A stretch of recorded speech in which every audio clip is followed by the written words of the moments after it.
உழைப்பில் தான் தேடிக்கிறோம். கோயிலுக்கு போயிட்டோம், வேண்டிட்டு வந்துட்டோம், அப்படி படுத்துட்டோம்னா தெய்வம் கொண்டு வந்து நம்மளுக்கு எல்லாம் கொடுத்துரும்னு நம்ம நினைக்கிறோம். அப்படி நினைக்கிறோமா? இல்லை அப்படி நினச்சிட்டு நீங்கள் காலையில் எழுந்திரிச்சு வேலைக்கு போகாமல் இருக்கீங்களா? வேலைக்கு ஓடுறீங்கல்ல, உங்களுடைய உழைப்பில் உங்களுடைய உங்களுடைய சுய சிந்தனையில் உங்களுடைய வாழ்க்கையை நீங்களே கட்டமைக்கிறீங்க. இதெல்லாம் யாருனால நடக்குதுன்னா உங்களால தான் நடக்குது. அப்போ இது நம்மளால் நடக்கிறதுனால இப்போ நம்மளுக்கு எதுக்கு கடவுள், நம்மளுக்கு எதுக்கு தெய்வம், நம்மளுக்கு எதுக்கு இறைவன், எதுக்கு நம்ம ஓடுறோம்?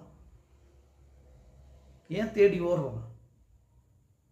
ஏதோ ஒரு வேண்டுதல் இருக்குல்ல, இருக்கா இல்லைங்களா? அப்போ ஏன் இதெல்லாம் தேடி நம்ம ஓடுறோம்னா, இது எல்லாம் தாண்டி ஒன்று இருக்குது, அது ஒன்று தேவைப்படுது. அது என்ன அப்படின்னா நிம்மதி.